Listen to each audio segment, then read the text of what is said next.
નમસ્કાર વિદ્યાર્થી મિત્રો, કેમ છો? મજામાં? તો આજે આપણે એક નવા ચેપ્ટરની શરૂઆત કરીએ છીએ, જે ચેપ્ટર છે ગણિતનું, અને બેઝિકવાળા માટે બહુ મહત્ત્વનું ચેપ્ટર છે. ચેપ્ટરનું નામ છે આંકડાશાસ્ત્ર.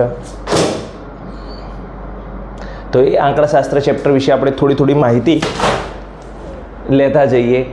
હવે એ ચેપ્ટરની અંદર શું હોય? આપણે શીખવાનું છે મધ્યવર્તી સ્થિતિમાનના માપ. હવે કેવી રીતે શોધવાના, એનો મુખ્ય હેતુ શું છે, એના વિશે થોડી વાતો કરી લઈએ. આમ તો આ ધોરણ 9માં આવતું હતું પહેલાં ચેપ્ટર, અત્યારે આવે છે, પરંતુ એને બહુ અલગ રીતે લઈ ગયા છે.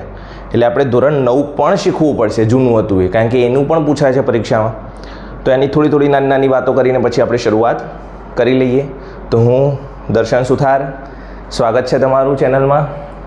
બહુ સરસ મજાનો 5 થી 6 લેક્ચરનો વિડીયો બની શકે છે આખા ચેપ્ટરનો. 5 થી 6 આપણે વિડીયો બનાવીશું, નાના અંદાજિત કલાક થાય, પોણો કલાક થાય, જે કંઈ થાય.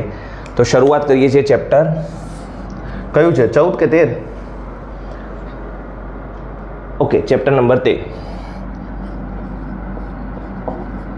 ચેપ્ટરનું નામ છે આંકડાશાસ્ત્ર.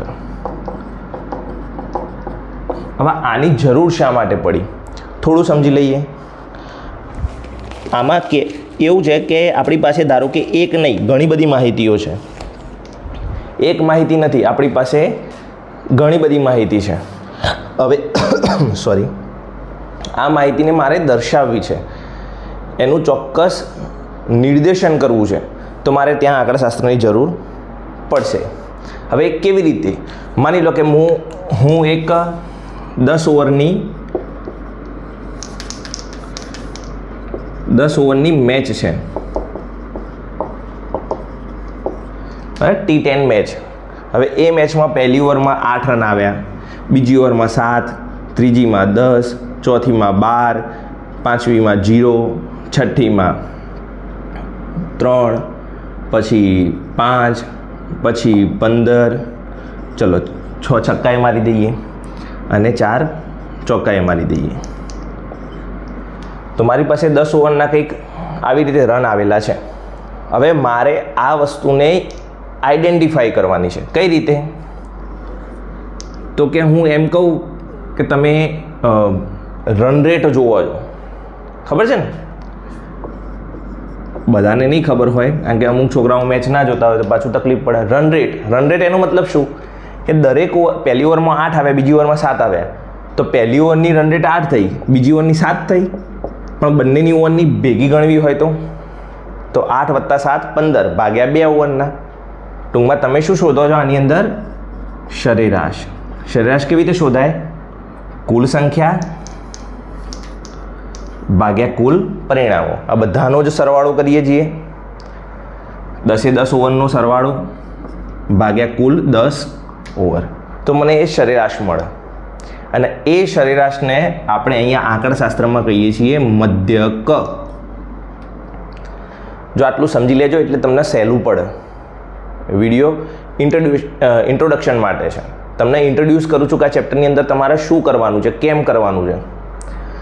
પછી એક આ તમે રન જોઈ રહ્યા છો, બધા આડા આવડા છે. એવું તો હોય ને કે પહેલી ઓવરમાં હંમેશા ઓછા રન આવે, પછી વધારે આવે, પછી વધારે આવે. પણ આપણે આને ક્રમમાં ગોઠવીએ. કઈ રીતે? ચડતા ક્રમમાં ગોઠવજો જરા. ચલો, પહેલાં 0, પછી 3, પછી 5, 7, 8, 10, પછી 12, 24, 36.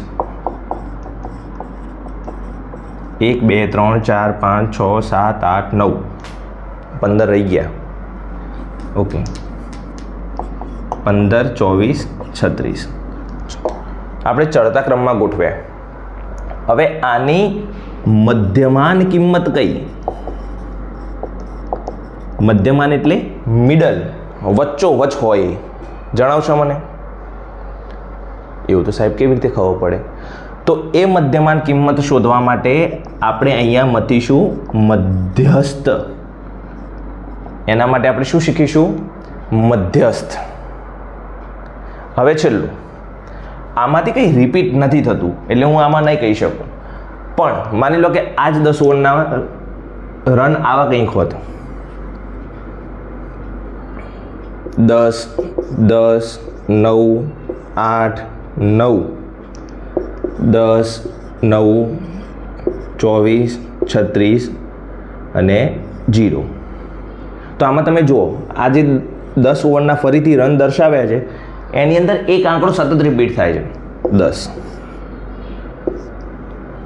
કેટલી વાર રિપીટ થયો? 3 વાર. સમજવા માટે પછી 2 કેમ આવે, 2 કેવી રીતે આવે એ પણ શીખી લઈશું. પણ અત્યારે હાલ પહેલાં નોર્મલી શીખો કે 10 3 વાર આવે, 9 જાય માત્ર 2 વાર જ આવ્યા છે. પણ સૌથી વધુ વખત અંક કયો રિપીટ થયો? તો કે 10. તો એ એનો કહેવાય બહુલક. અને આપણે જે મધ્યસ્થ, મધ્યક અને બહુલક જે આપણે સમજીશું, શીખીશું, ભણીશું એ જ આપણા માટે છે મધ્યવર્તી સ્થિતિમાનના માપ. એ જ આપણા માટે છે મધ્યવર્તી સ્થિતિમાનના માપ. અને આપણે એ જ શીખવાનું છે. બરાબર ને? તો મધ્યક એટલે શું? સરેરાશ. મધ્યસ્થ એટલે વચગાળાની સંખ્યા. વચગાળાની એટલે મધ્યમાન કિંમત, વચ્ચોવચ આવે. તમે આની અંદર આમ જોશો તો વચ્ચે 1, 2, 3, 4, 10 સંખ્યા છે તો વચ્ચોવચ 5 આવે. એવું ને?